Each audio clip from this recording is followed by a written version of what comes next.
Tonight on EKB Evening News at 6, the city of Pikeville agrees to close part of a city street. Good evening, I'm Cindy Mae Johnson. And I'm Gary Sloan. The city of Pikeville agreed last night to close a portion of Cricket Alley, which will allow a local church to make renovations to become more accessible to the handicapped. EKB News reporter Courtney Lovern was at that meeting and brings us the details. At the Pikeville City Commission meeting on Monday evening, plans were discussed to expand the Pikeville United Methodist Church. Terry Walters was there on behalf of the church to explain a new addition that would make the church handicap accessible by including an elevator. Well, the Methodist Church has been looking at expanding their sanctuary for some time, and obviously the building that's there, a very historic building, is a cornerstone of our community. As I mentioned during the work session, when you come into Pikeville, it's one of the most recognized photographs that you know you're in downtown Pikeville that we have. So the church wanted to expand their sanctuary, modernize some of their equipment and some of their facilities. The church plans on using the back section of their education building for a doorway, and the entrance will be where Cricket Alley is. They plan to block the alleyway with hydraulic posts, and paver brick will be included for instances when vehicle access is needed. The city commissioners agreed to the plans as long as the city can use the property during Muscle on Main. They will leave the back side of the alley open for Bank 253, and the city manager mentioned the timeline for this project moving forward. During the work session, they mentioned that they'll go to bid probably in about the next 4 weeks, and then and I believe from my understanding is that's just for that segment. They've got several other things that's planned that they have to still take through committee. So they'll be like everything else in Pikeville. They'll be demolishing and building and making it brighter and better, and we're real excited for them. Reporting for EKB Evening News at 6, I'm Courtney Lovern. Yesterday's SOAR Strategy Summit in Pikeville left millions of dollars in grant opportunities in its wake. A pair of announcements yesterday revealed nearly $37 million in funding is available. This comes on top of $7.5 million announced last week to retrain workers displaced by the struggling coal industry for new high-wage, high-demand jobs. The bulk of the funding announced yesterday is cobbled together from a collection of federal agencies, including $20 million from the Department of Labor, $12.5 million from the Department of Commerce, $2.5 million from the Small Business Administration, and $500,000 from the Appalachian Regional Commission. That money will be available to help Eastern Kentucky communities diversify their economies, and it's part of President Obama's Partnerships for Opportunity and Workforce and Economic Revitalization, or POWER initiative. In addition, the Corporation for National and Community Service announced $1.24 million to hire 56 full-time AmeriCorps Vista workers in the region. 2 Pike County men face federal charges for a fire in the Robinson Creek Railroad Tunnel in April of 2014. Ricky Johnson and Harlan Dameron were indicted Thursday on charges of arson and conspiracy. According to the indictment, the 2 men used fire and explosives to damage the tunnel April 26, 2014. Each charge carries a potential prison sentence of 5 to 20 years in prison and a $250,000 fine. Warrants have been issued for the men's arrest. In an update to a story we brought you last month, a woman accused of sneaking drugs to a prisoner at the Big Sandy U.S. Penitentiary has been indicted by a federal grand jury. Misty Rochelle Davidson is accused of sneaking balloons containing marijuana into the prison in her mouth, then passing 2 of the balloons to an inmate at the end of a visitation session March 22nd. The ploy was discovered by a guard as the inmate left the visitation room. If convicted, Davidson faces up to 5 years in prison and a $250,000 fine. And we can now update you on a story from last week. Kentucky State Police troopers in Hazard were tipped off that an Erie man wanted for murder had returned to his home. Shortly before noon today, James D. Brewer was arrested at his Coates Branch home. He was charged with murder for the death of Robert Earl Miller, who was shot in the face Tuesday following an altercation. Pikeville Medical Center announced today that the hospital is the recipient of an award based on patient satisfaction. EKB News reporter Shannon Deskins attended today's announcement and tells us what the award means for the facility.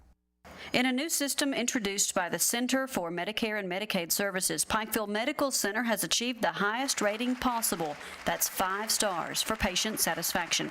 Approximately 4,600 hospitals were listed on CMS's public information website, Hospital Compare, but only 251 of those 4,600 received a 5-star rating, and PMC gives all the credit to its employees. We credit all of this to our 2,500 employees. They are so special to us, and they're so dedicated. So this is an accolade for them. Deskins told us that Pikeville Medical Center was ranked above the national average in every single category in the survey. The score was anywhere from 0 to 10, and our answers were rated 9 and 10. CMS reports the star rating system is part of a larger effort to build a healthcare system that delivers better care, spends healthcare dollars more wisely, and ultimately results in healthier people. For EKB Evening News at 6, I'm Shannon Deskins. You can actually see the entire ceremony later this evening at 6:30 and again at 10:30 tonight right here on EKB TV. Coming up, money was raised in the Tug Valley for Shriners Hospitals this weekend. And a very special competition took place at Mingo Central High School today. And we'll tell you about it in 2 minutes.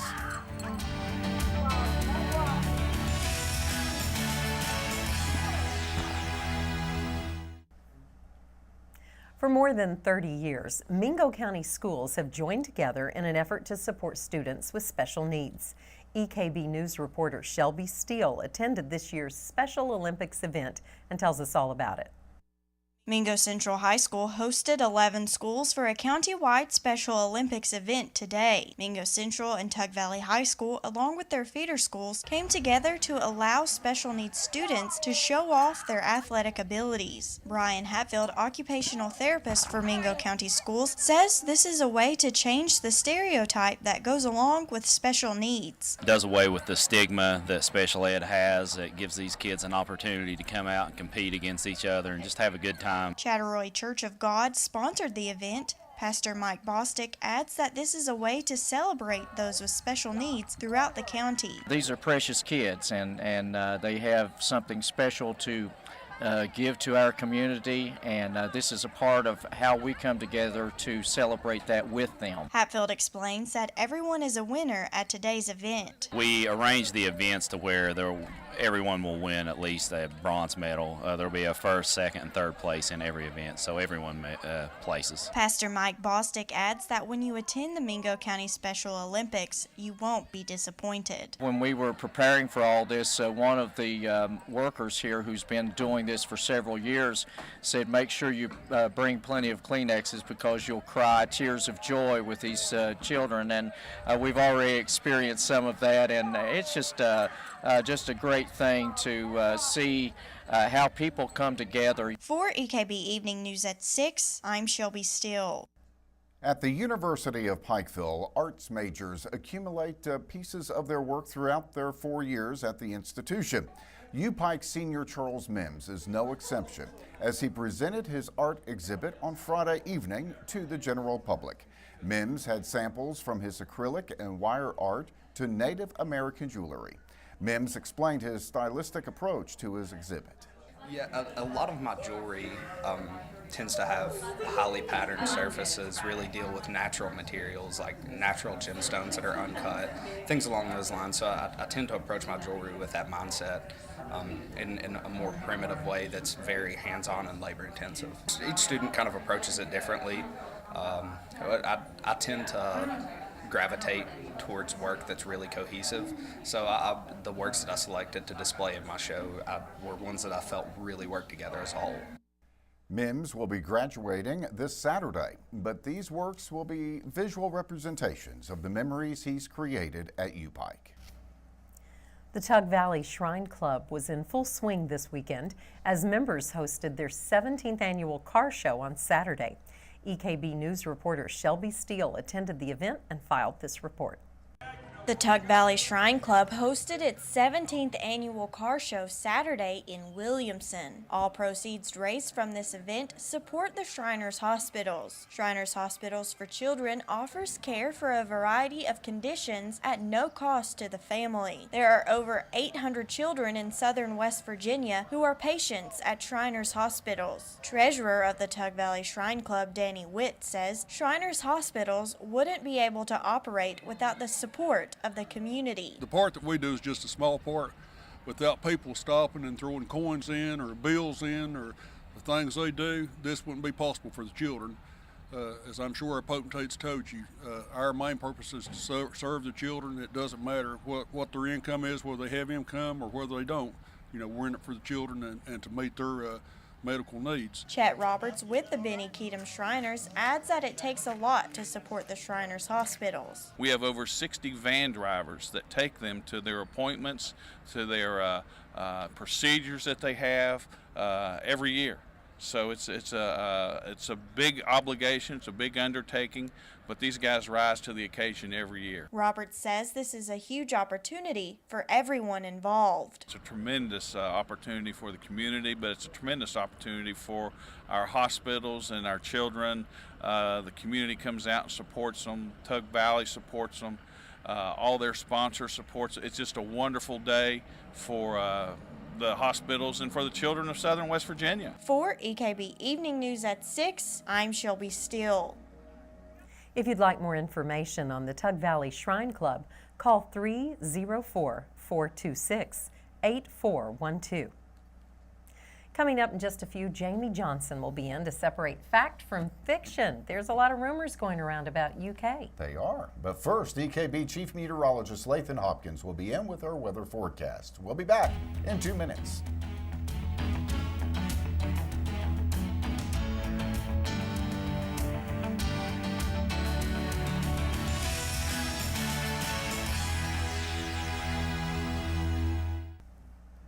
It's another summery day. I'm loving this weather. I am too. Much cooler today, though, than what we had yesterday. We hit a record high yesterday of 89 degrees. Today, upper 70s, a few of us making a run toward 80. The Doppler radar, though, nice and quiet across the region throughout most of the day. Now, we did have a few showers move through earlier this morning, and this is a look right here from the stations of EKB, and you can see the time lapse. This goes from about 6 o'clock this morning all the way through about 9 o'clock this morning. So in a span of about 3 hours, we'll do that in about 30 seconds. And you can see every time we got a break in the cloud cover, that's when the fog would develop and move through the region. But all in all, another beautiful morning throughout southeastern Kentucky this morning. All right, let's talk about the satellite and radar composite. I have a few of those clouds making their way across the region, but rain free from all across the Commonwealth of Kentucky. Throughout West Virginia, throughout Southwest Virginia. Partly sunny skies through most of the day, and temperatures responded by jumping, as I mentioned, into the upper 70s to near 80 degrees. What I'm watching very closely, a lot of cloud cover to our south and to our west, and I'll step out of the picture here and give you a better idea. This is stretching from parts of Texas, Arkansas, Louisiana, Mississippi. I'll watch these cloud cover continue to move to the north and to the east during the overnight hours tonight. For now, I think temperatures will still drop in the mid-40s, but it would not surprise me if the cloud cover moves in earlier, that we may not break out of the 50s. So it's all depending exactly on what these clouds end up doing, exactly how cool we'll get overnight tonight. Temperature-wise, as I mentioned, 77. Pleasant day, Prestonsburg, Pikeville, 78 in Paintsville, 76 in Inez, 72 in Dorton. Here you see an 80 over in Logan, 76 at the National Weather Service office in Jackson for today, and 76 also in Salyersville.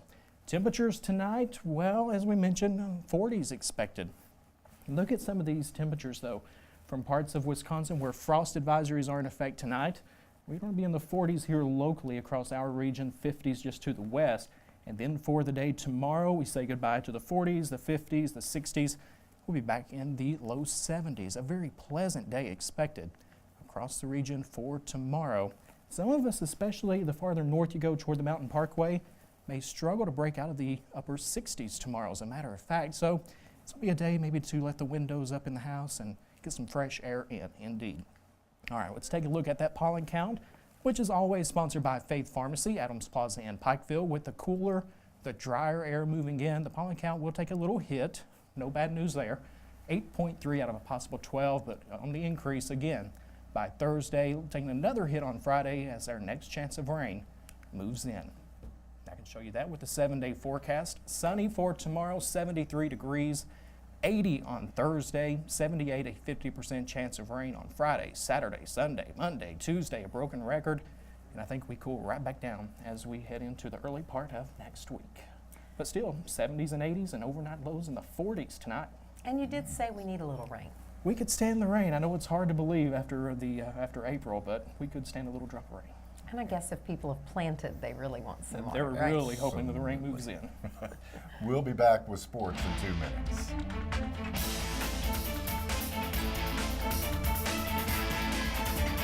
it goes, back to the screen. Barnhart bounces. No, out of play. Well, it's mid-May just about, and it's about time for the rumor mill to start. Yeah, every year you have coaching vacancies at the NBA level, and the next thing you know, John Calipari's name is linked to a job rumor. Let the rumor mill begin. After leading the franchise to its first NBA playoff appearance since 2011, the New Orleans Pelicans today fired head coach Monty Williams. Immediately, fingers began to point at Kentucky coach John Calipari.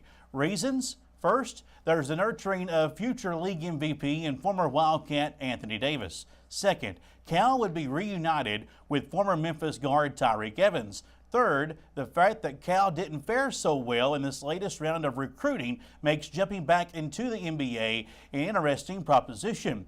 Calipari, along with Bulls head coach Tom Thibodeau, are the biggest names linked to the position. Reds baseball. Last night, Reds and Braves, they muddled through a 1 hour and 40-minute rain delay in Cincinnati before the Reds wasted yet another fine starting pitching performance. Cincinnati has 3 starting pitchers in the top 20 of fewest runs allowed in the National League, yet the bullpen continues to find new ways to lose games. Red starter Mike Leake held up to his end of the bargain, catching Nick Markakis napping there. Escaping 2 different bases-loaded jams here, he would get Cameron Maben to ground out harmlessly to Chris Negron, the flip to Brandon Phillips. Now, check out this stab by Todd Frazier. Boom. Right at him. Leake scattered 8 hits through 6 innings, yet the Reds could only muster 1 run, and Aroldis Chapman would be called upon to protect a tie for the 2nd day in a row. And we have a meltdown. Chapman with the wild pitch, allowing rookie Phil Gosselin to score, and the Braves win game 1 of the series 2-1. Reds are back in action tonight. 7:10 is the game time tonight, hosting Atlanta on Hit City USA 98.1 and 104.3 FM. Softball action, Betsy Lane hosting Belfry last night. Lady Pirates trying to seal the win, securing a pop-up to first base here off the bat of Betsy Lane's Chloe Johnson. Next, allow me to introduce to you Belfry's Alexandria Smith, and she'll make the nice grab at second here to stop a Betsy Lane scoring threat. And finally, the comebacker to pitcher Kendra Gannon, and Belfry takes the first of a doubleheader at Betsy Lane last night, 6-0 the final score. Other scores from last night, Belfry with an 18-4 win in the second game of that double dip over Betsy Lane. It was Greenup County edging Lawrence County 4-3. Jenkins shut out Eastridge 11-0. Pike Central took care of Shelby Valley 20-1. And Sheldon Clark swept a doubleheader from Phelps 5-3 and 4-0. Baseball scores from last night around the area. Allen Central secured a walk-off win over Belfry 5-4 thanks to a game-winning hit from Dustin Johnson. And Eastridge defeated Phelps 4-3. Magoffin County shut out Pike Central 10-0, and Shelby Valley whipped up on Betsy Lane 11-5. Finally, Paintsville defeated Pikeville 5-3 in 10 innings. And teams are wrapping up the regular season play. Districts are next week, regions the week after, and before you know it, no more sports, at least for a couple months. Oh, there's no such thing as no more sports. Locally, okay. You know. Listen, you left us in a lurch on that gossip thing, the rumor, because you didn't tell us what the real inside scoop is. Well, you have the opening for New Orleans You have LeBron James calling his own plays in Cleveland and the coach not happy there. And if Thibodeau were to leave Chicago and go to New Orleans, the Bulls' job, if Derrick Rose, another former Calipari player, very important opening there that could be filled. So the rumors are going to continue to swirl. It's like pieces on a chessboard. Yeah. It is. And we'll be back in 2 minutes.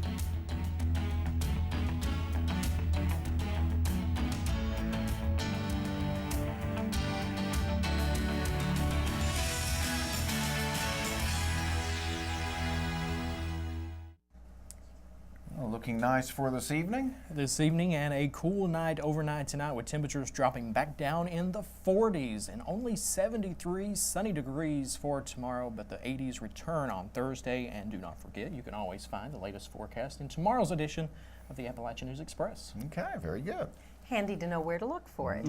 And you can know where to look to watch today's, an airing of today's ceremony from Pikeville Medical Center. If folks missed that earlier today, couldn't attend, or maybe didn't hear it on the radio, you could see it tonight immediately when we finish this newscast. And again at 10:30 tonight, too.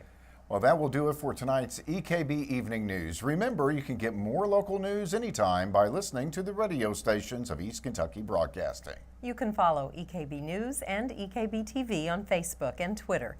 We leave you tonight with some time-lapse footage of today's beautiful skies from high atop Peach Orchard Mountain. Good night. Thanks for watching.